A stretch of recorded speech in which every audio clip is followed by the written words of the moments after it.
Jamie Coward, welcome to Motorcycle Live. It's been a good 2019 for you, quite a successful TT. You are one of the leading privateers, you've got some good kit, good machines, some flipping good sponsors and a lovely family team around you.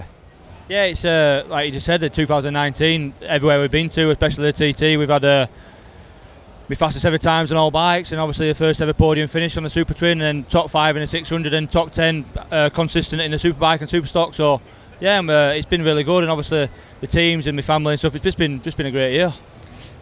You're a hardened road racer, that's what you concentrate obviously your career on. A great result this year, pipped into second place, but still a fabulous result for you.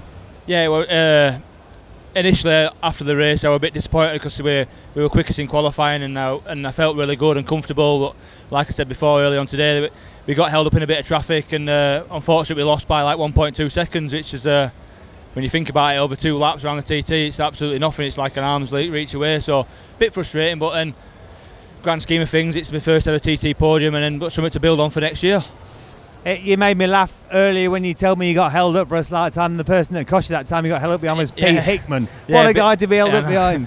Bit surreal really. So obviously you see Peter and what he's doing, and we're just on the short circuits and the roads now. It's phenomenal, and to be in a race and to catch him up and then to be held up by him for 3 or 4 miles, it was a bit weird really, because obviously you don't expect it, but yeah, it happened, and I think that might have cost me the race, but that's just one of them things, You're using, on the big bikes, on the Superbike, the Superstock, you're using the Yamaha's R1, which is a fabulous bit of kit. You're the only real, or the strongest person there, of course, using the Yamaha machinery in those big races. Same bike for 2020?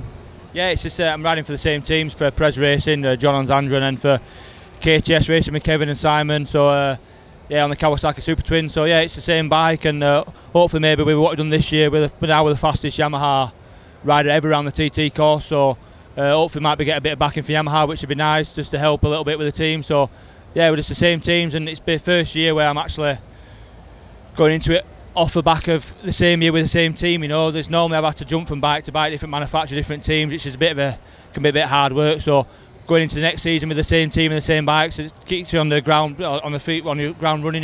So yeah, I'm looking forward to it. You're always there, top 5 Supersport. Obviously, you're pushing for that win, and you're pushing again in 2020 on the lightweight. Superbikes, you're always top 10, even though you're riding a stocker this year at the TT and the Superbike races. Is that your main goal, to get higher up in the Superbike machinery? Yeah, I want obviously the 600 and the Super Twin. I know I can do that fairly comfortably, and compete at the front, and it'd be nice to get a podium finish on the Supersport if we can. But next year at the TT, we've working on the electronics package with the Yamaha over Christmas, over winter and into the new season, and trying to get a bit more help, a bit more out of the bike, and then hopefully progressing, fighting for top 5 positions in the future, Just look over your left shoulder. What would it mean to you lifting that thing up in the air at the TT? It's been an absolute dream come true. This year the classic TT, I got my first ever win round the mountain course, which just the feeling's just nothing like it. But to win that baby, it'd be just me icing on the cake for everything, just a dream come true. Mate, keep up the good work. The very best of luck for 2020, and I hope you get to lift that big thing. Thank you very much.